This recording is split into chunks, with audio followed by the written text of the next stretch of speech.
Vamos a ocultar acá. Ya. Bueno, la clase que tenemos hoy día es, ¿cierto?, sobre el procesamiento de muestras clínicas. Es complejo, yo sé, para ustedes poder imaginarse esta clase todavía no habiendo tenido ningún encuentro, ni siquiera con un gram, ¿cierto?, ni con una batería, ni con una siembra todavía, pero esperemos que ya si seguimos pasando de fase, ¿cierto?, así como lo tiene presupuestado la profesora Jocelyn, en una proximidad de algunos mes o mes y medio se puedan ustedes, un mes creo ya, tiene considerado que ustedes puedan realizar actividades prácticas, si es que no me equivoco, ¿ya? Nosotros tuvimos cuando hicimos el curso anterior, ¿cierto? Tuvimos una clase que fue sobre generalidades de tomas de muestra, en la cual yo les comenté más o menos cómo, ¿cierto?, cómo se tomaban las muestras, cuáles eran las consideraciones especiales, ¿para qué? Para después poder pasar a esta parte que es el procesamiento, ¿ya? Ustedes se tienen que imaginar que todo el proceso de diagnóstico que nos va a competir a nosotros como tecnólogos médicos en el laboratorio, no es solo cuando a ustedes les llega la placa al laboratorio, sino que sigue una serie de pasos que si no son rigurosamente controlados, ¿cierto?, comprometen finalmente el resultado final que ustedes van a entregarle al paciente, ¿ya? Y muchas de esas cosas y de esos criterios son los que nosotros vamos a tratar de ver hoy día. Hoy día igual, para que ustedes no se abrumen, es una pincelada, ¿ya? Ustedes ya tienen la clase, ustedes ven que hay harta información, ¿cierto? Pero después cuando ustedes tengan el curso de formación profesional, nuevamente vemos parte o gran parte de esta clase y se ve un poco más a fondo, ¿ya? Entonces, para que no se abrumen y digan, no, ¿cómo vamos a ver esto si todavía ni siquiera sembramos? No están así. Entonces, vayamos tranquilos, ¿cierto? Yo les voy a ir explicando algunas cosas ahora para que ustedes no se sientan tan sofocados, ¿cierto?, con tanto detalle, porque en sí microbiología es una rama, ¿cierto?, que es detallista. Hay que ser detallista, es una de las pocas temáticas que a nosotros como tecnólogos médicos todavía, si bien se ha automatizado bastante en algunas partes, sigue siendo, ¿cierto?, el criterio, que es lo que vamos a ver hoy, principalmente en la clase, el criterio del tecnólogo médico, muy importante, ¿ya?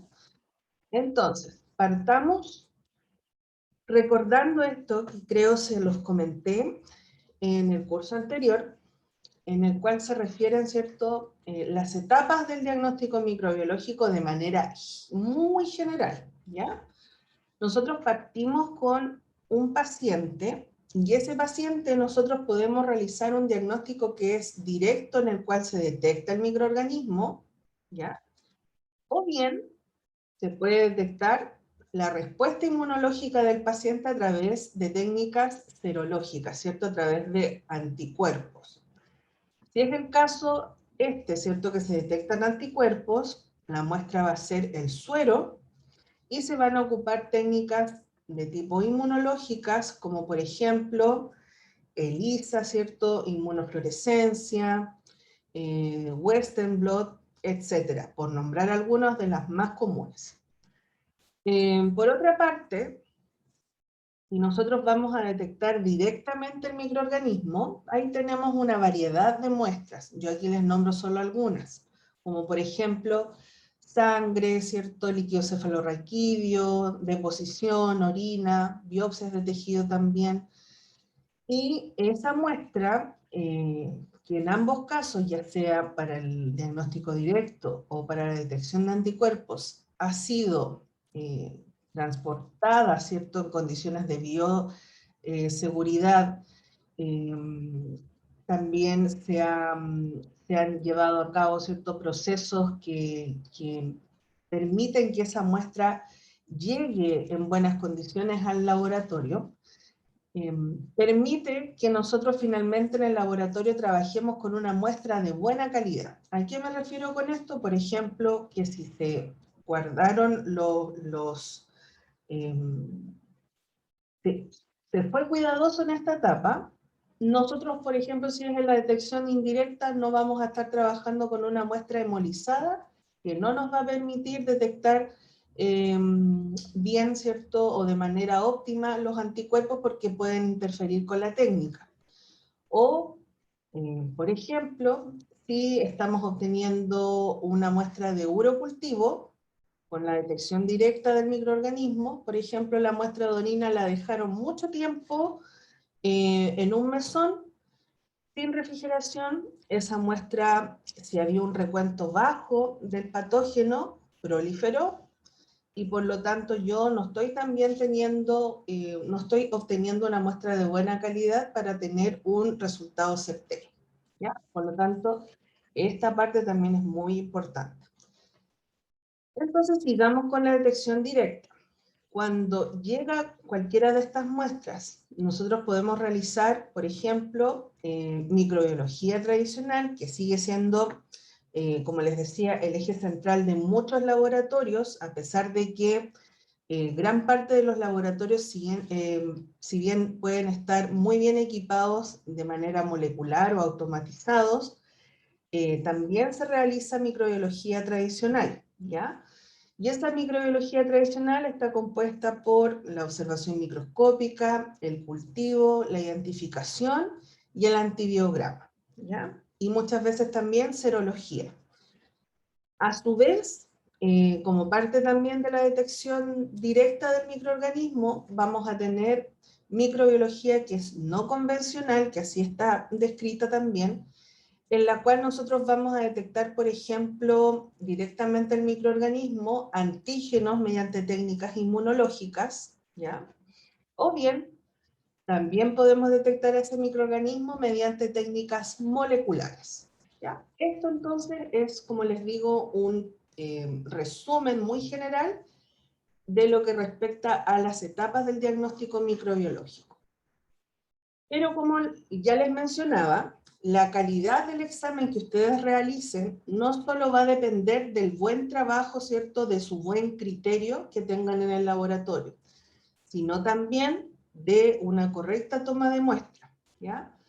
Y para eso hay que considerar factores que ustedes ya conocen, ¿cierto?, que revisamos el curso anterior, como por ejemplo, que se prepare bien al paciente, que se le den las indicaciones correctas, el horario de una punción, por ejemplo, el traslado y conservación de esa muestra, que se identifique de manera correcta también la muestra. También, por ejemplo, que exista una técnica aséptica, que sea el sitio y cantidad adecuadas, que por ejemplo no se utilizan ciertos antisépticos ni desinfectantes. Además, en muchas ocasiones también, si es posible, tomar la muestra previo al inicio de la terapia antimicrobiana. ¿Por qué? Porque si se toma la muestra cuando ya el paciente inició la terapia antimicrobiana, por ejemplo, voy a recurrir nuevamente a un urocultivo, esa muestra va a llegar al laboratorio y se van a observar las bacterias, por ejemplo, en el sedimento. Las bacterias pueden, si tomamos el ejemplo de una, por ejemplo, ya de una persona que ha estado tomando hace pocos días el antibiótico. Podemos observar en el sedimento todavía bacterias, y estas bacterias, por ejemplo, si se está tomando un antibiótico que afecta a la pared celular, que es lo típico que se da en los casos de ITU, las bacterias que se van a ver como unos fideos, así bien largos, sin fin, ¿ya? Lo mismo cuando uno observa el Gram de reserva, ya les voy a explicar qué es lo que es eso. Y por lo tanto, se va a ver eso en microscopía, pero ¿qué va a pasar cuando usted revise la placa?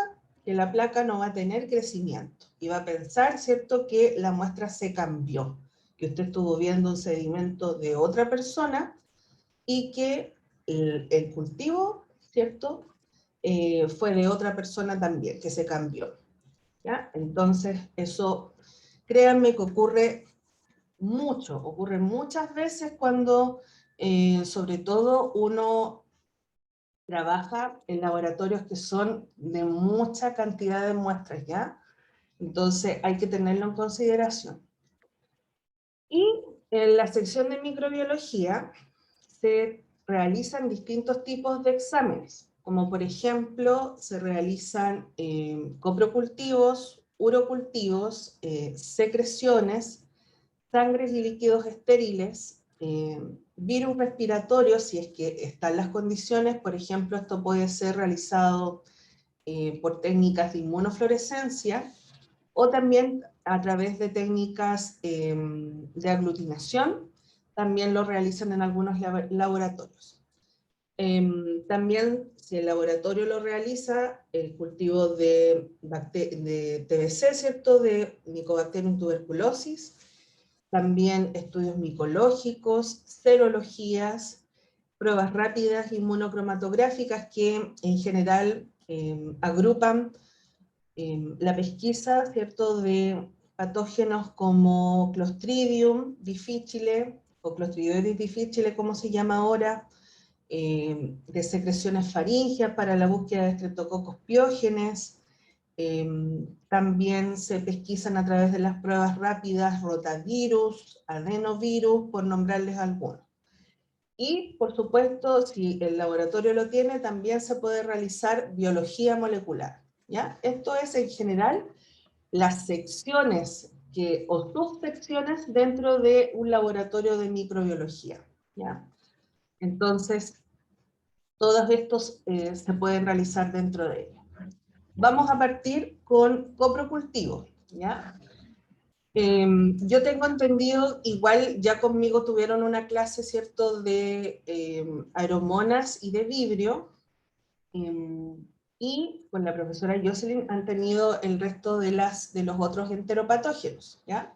Yo acá les voy a presentar un flujograma general, y luego de eso ustedes ven en las diapos que les subí, que están parte de la clase mía de vibrio, sobre todo, y algunas de las clases que yo tenía también con respecto a los otros enteropatógenos, ¿ya? Entonces vamos a ir revisando algunos de ellos, pero no tan a fondo, ya que de seguro ustedes ya lo revisaron esa parte con la profesora Joseph. Si no, me van haciendo las preguntas si les van surgiendo.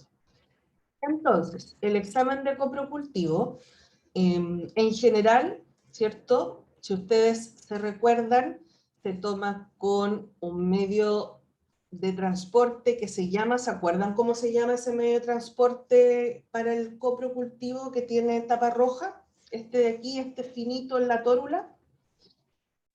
El Caribler, ¿no, profe? Sí, muy bien. Caribler, ¿cierto? Y aparte tenemos, ¿cierto?, el frasquito que está al lado, que es un frasco taparrosca estéril, en el cual también se puede tomar una muestra de deposición, pero no va a tener las mismas condiciones que le otorga, ¿cierto?, el medio de transporte, que es el Caribler, ¿ya? Porque ustedes saben que el Caribler le va a otorgar condiciones especiales a la muestra para mantenerla, sobre todo, y para que no proliferen, ¿cierto?, otros microorganismos que forman parte de la microbiota intestinal, que se toman también en esa muestra. Entonces, la idea es que, por ejemplo, si se toma aquí una deposición fresca, que sea una deposición recién emitida, sin orina, tampoco llenando el frasco, sino que con 3 a 4 gramos ya basta para poder realizar el examen.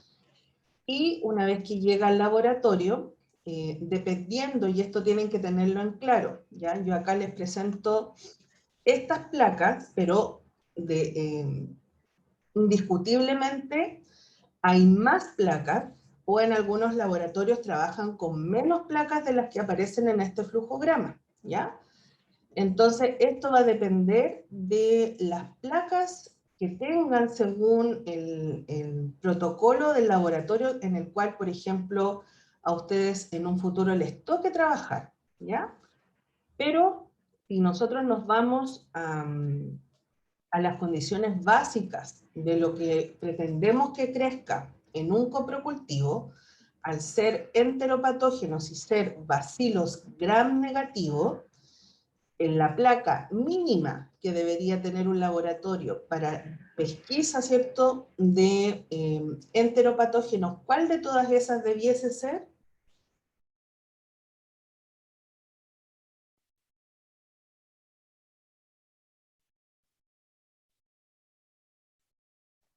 ¿El McConkey? El McConkey, ¿cierto?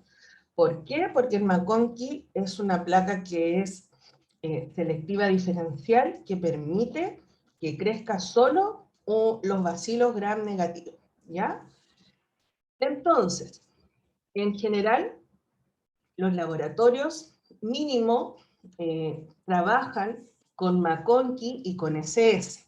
Este flujograma está hecho en base a protocolos que tienen, por ejemplo, en el hospital regional, en el cual llega la muestra, en el Hospital Regional de Antofagasta, llega la muestra, ¿cierto?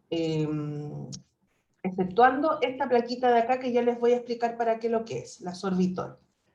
Llega la muestra, se siembra en McConkey, se siembra en Paz, se siembra en caldo selenito y en caldo APA. ¿Por qué se siembran estos caldos? Porque el caldo selenito y caldo APA son caldos de enriquecimiento.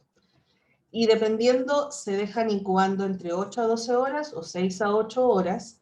Y posteriormente el APA, que ustedes ya lo conocieron, sirve, ¿cierto?, para hacer un siguiente cultivo a un agar TCBS. Y el selenito sirve para hacer un cultivo en SS. Ahora bien, en algunos lugares directamente lo siembran en McConkey y en SS y listo, ¿ya? Como a mí cuando me tocó, por ejemplo, cuando yo empecé a trabajar, trabajaban solo con McConkey y con SS, y cuando era la temporada estival se agregaba el TCBS, ¿ya? Posterior a eso, empezaron a aparecer, por eso les voy a explicar esta placa, empezaron a aparecer muchos casos de Escherichia coli enterohemorrágica. Entonces, en ese tiempo empezó, ¿cierto? Empezaron a aparecer estas placas, que es el McConkey sorbitol, que sirve específicamente para ayudar al diagnóstico de las cepas que son sorbitol negativo, como ven estas que se ven del color del medio, no las fucsia, las que se ven del color del medio, que serían indicativas de Escherichia coli enterohemorrágica, ¿ya? Pero obviamente después sigue todo el flujograma, no es que ustedes vean la colonia y digan, ah, esto es enterohemorrágica, no, después se tiene que hacer batería bioquímica, se tiene que hacer serología, etc.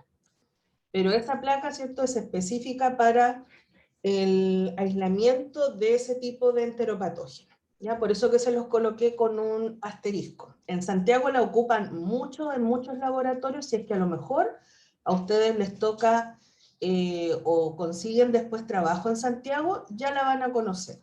¿Ya? ¿Por qué se utiliza una placa de agar sangre si nosotros estamos buscando bacilos gram negativos?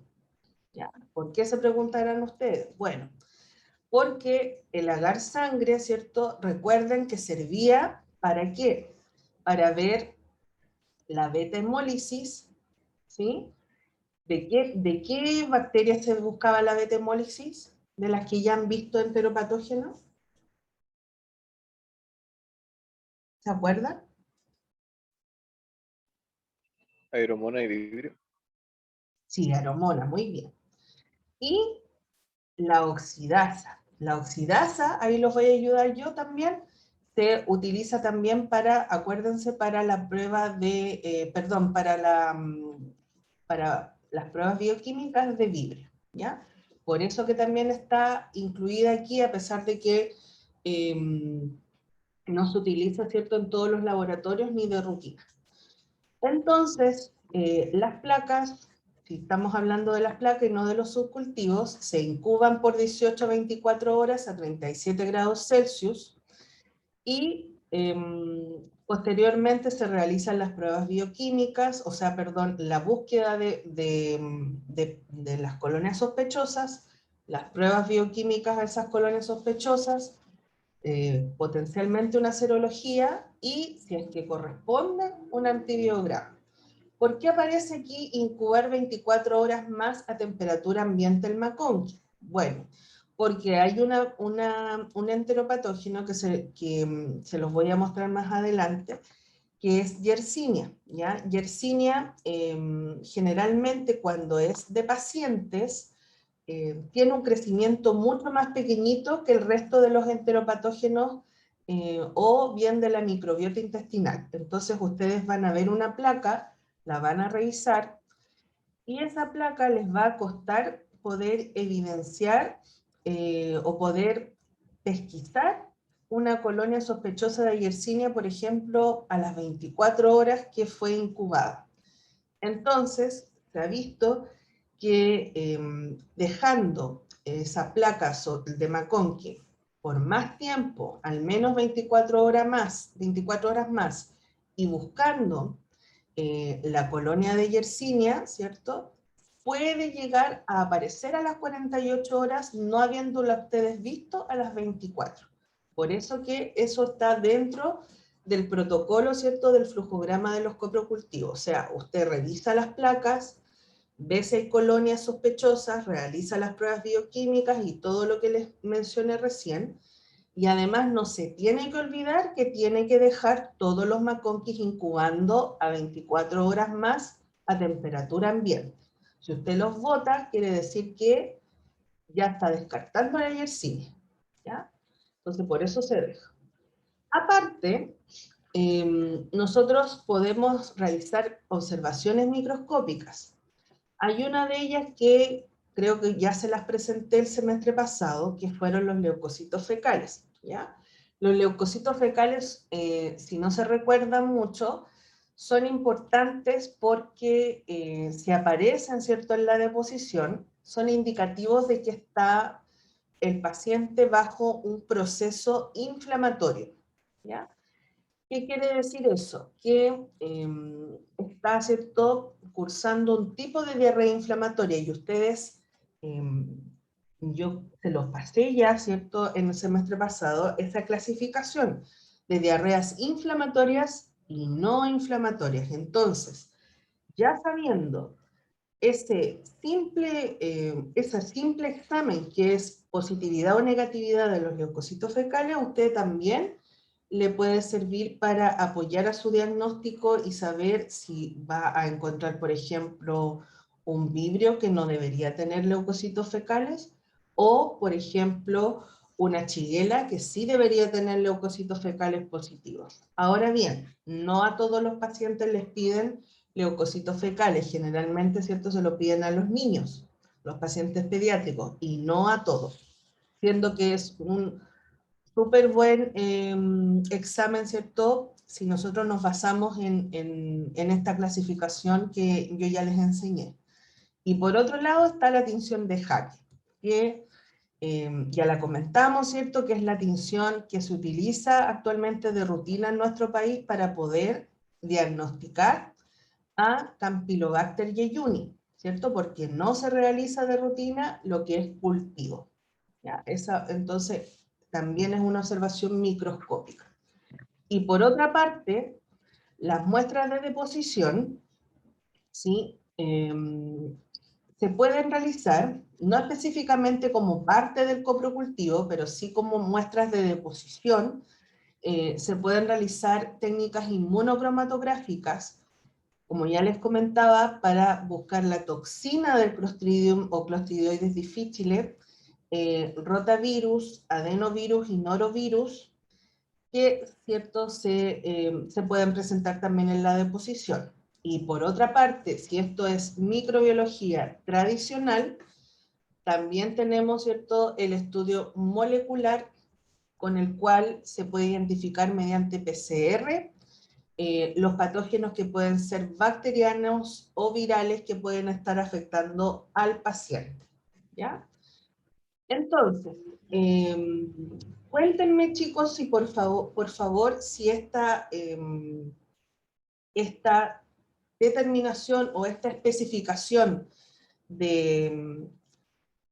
de búsqueda, ¿cierto?, de colonias y lo que se hace con respecto a los coprocultivos, ¿lo vieron ya con la profesora Jocelyn para yo saltármelo? O si me quieren realizar consultas específicas de eso, si me cuentan, porfa.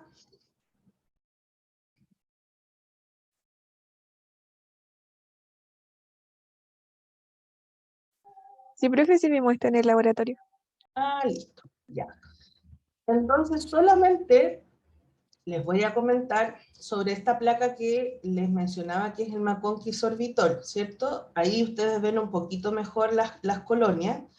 Y estos criterios que se los mencionó la profesora, ¿cierto?, que son la cantidad de colonias que uno busca en pacientes según la edad, por ejemplo, en ese caso dice pacientes menores de 3 años, también va a depender del laboratorio al cual ustedes lleguen a trabajar, ¿ya? Hay algunos que, por ejemplo, trabajan esta cantidad, 3 colonias lactosa positiva, 2 lactosa negativa, y en el caso de la sorbitol negativa, 2 colonias sorbitol negativo, pero hay algunos que trabajan menos o hay algunos que trabajan más, ¿ya? Pero esto es un número promedio. ¿Qué quiere decir eso? Que si usted ve colonias sospechosas, por ejemplo, va a tener que hacer en total, si ve colonias sospechosas en el McConkey que sean lactosa positiva, lactosa negativa, y que ve colonias sospechosas en el sorbitol, va a tener que hacer en total, ¿cierto?, 7 baterías de ese paciente. A eso se refiere ese criterio, ¿ya? Luego viene la serología con los más prevalentes, y no se tienen que olvidar nunca el envío y la vigilancia, el envío al ICP para la vigilancia epidemiológica, ¿ya? Y la serotipificación, solo una recomendación, porque esto también lo tienen que haber visto, para que ustedes realicen esto, se realiza, ¿cierto?, con la gota de la emulsión bacteriana que uno la hace desde el TCI o desde el LIA, que es una emulsión lechosa. Se deposita una gota, ya sea en un portaobjeto o en una lámina como las de banco de sangre, o bien en estas que son de cartón, y luego al lado la gota del antisuero, ya nunca encima, porque con eso corre el riesgo de contaminar el reactivo. Luego lo junta, ¿cierto?, con una punta de pipeta estéril, o bien con otro portaobjeto, o con puntas o con palitos de madera, y usted lo homogeniza no por más de 20 segundos, porque si pasan 20 segundos empieza a dar reacciones cruzadas y puede obtener, ¿cierto?, positividad con otro antisuero que no es el correspondiente, ¿ya? Y de manera general acá, así como veíamos los pacientes pediátricos, en pacientes adultos, me sale que su reunión terminará en 10 minutos, se conectaron muy pocos, chicos, 12, qué poco. ¿Se me va a acabar la reunión? No sé qué vamos a hacer. Bueno, si se acaba, vuelven a entrar al mismo link, ¿ok? Me dice que se va a acabar en 9 minutos.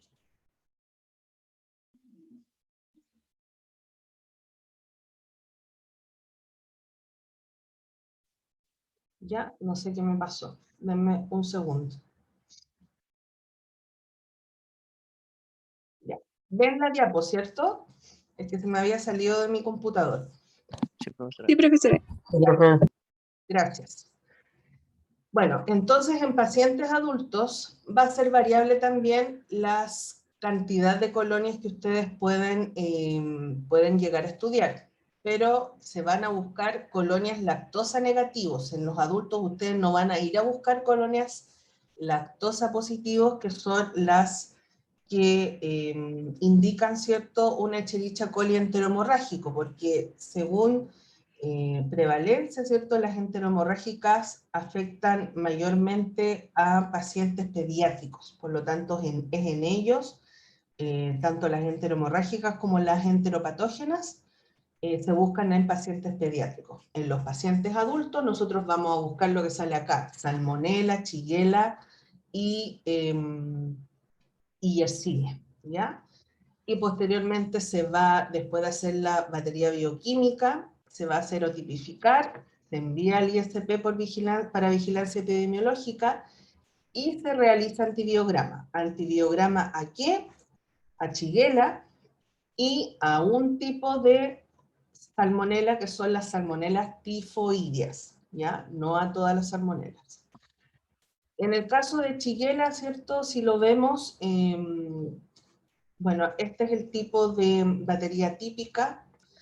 Si la vemos acá más fácil, yo creo que ustedes ya la vieron, es una batería totalmente inerte, en la cual, por ejemplo, si nosotros viéramos por prevalencia, Shigella flexneri y Shigella sonei, generalmente Shigella sonei es la única que da generalmente positividad de la ornitina. Si ustedes comparan acá la ornitina con la ornitina del resto de la Shigella flexneri, que da negativa, Shigella sonei da positiva, ¿ya? Pero esto no quiere decir que usted va a identificar con la batería. Siempre se tiene que hacer serología, ¿ok? Y en el caso de salmonela, usted puede ir a buscar una colonia que tenga H2S o que no tenga, ¿ya? Hay de los dos tipos. Y posteriormente, como les dije, tienen que serotipificar y hacer antibiograma dependiendo del tipo de salmonela.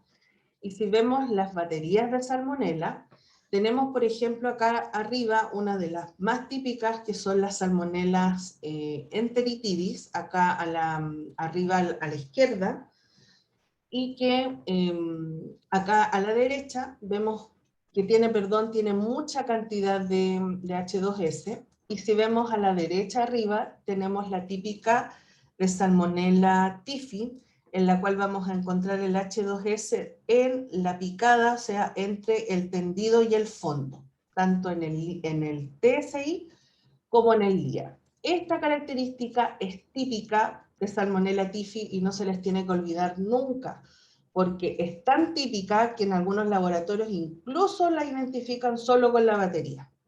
Y muchos ni siquiera llegan a la parte de serología con Salmonella typhi porque no da otra bacteria esa condición de ese H2S como lo da Salmonella typhi. ¿Ok? Y si ustedes se fijan acá, la Salmonella paratyphi A es muy parecida, si ven de aquí hasta acá, es muy parecida a Shigella, salvo que obviamente Salmonella tiene movilidad, ¿ya? Porque tiene flagelo.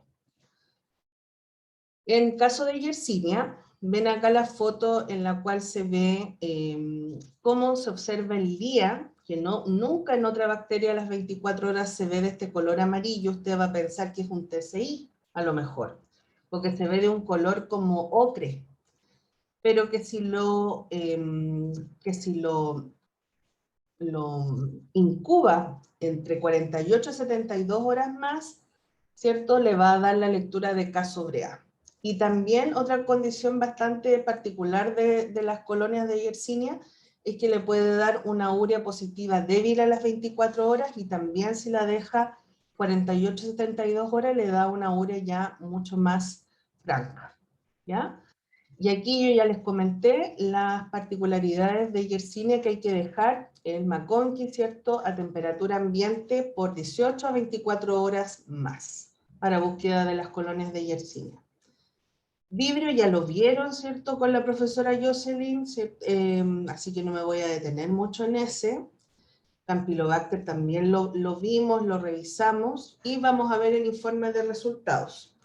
En el caso del coprocultivo, aquí si por ejemplo usted diagnostica una shigella, no tiene que decir hubo desarrollo de shigella, fin. No. Aquí usted informa todo lo que estudió. Y diagnostica o no diagnostica patógenos. Por ejemplo, si es, en el caso que les decía, un paciente adulto en el cual usted diagnosticó shigella, coloca hubo desarrollo de shigella sonnei, por ejemplo. Y después coloca todo lo demás que usted buscó, pero que no estaba. No hubo desarrollo de salmonella, Yersinia y vibrio paramolíticos, por ejemplo, si era un periodo estival. ¿Ya? Y ese es el informe correcto. ¿Qué le faltaría a este informe? Pues el antibiograma de Shigella sonnei, que fuera después de esto, y que esa muestra, ¿cierto?, se tiene que ir al ISP para confirmación, y que queda totalmente confirmado cuando usted recibe, ¿cierto?, la confirmación del ISP, que es efectivamente una Shigella sonnei. Entonces coloca acá abajo, si envió la cepa para confirmación, cepa enviada al ISP para su confirmación. Y por ejemplo, en un paciente pediátrico que tuvo desarrollo de Escherichia coli enteropatógeno, coloca que hubo desarrollo de ese patógeno y coloca que no estaban los demás que usted buscó, que eran, no hubo desarrollo de Escherichia coli enterohemorrágico, 0 grupo, 0,157 o 26 o 55 o 111, ni Shigella, ni Salmonella, ni Yersinia, ¿ya? Ese sería un informe completo del paciente pediátrico. No se realiza antibiograma en ese caso y sí se coloca cepa enviada al ISP para su confirmación, ¿ya? Voy a ver cuánto tiempo queda. 2 minutos. Ya. Ya saben entonces, si se corta, vuelven a entrar al mismo link. Puro cultivo. Bueno, ¿tienen dudas de lo que vimos de Copro?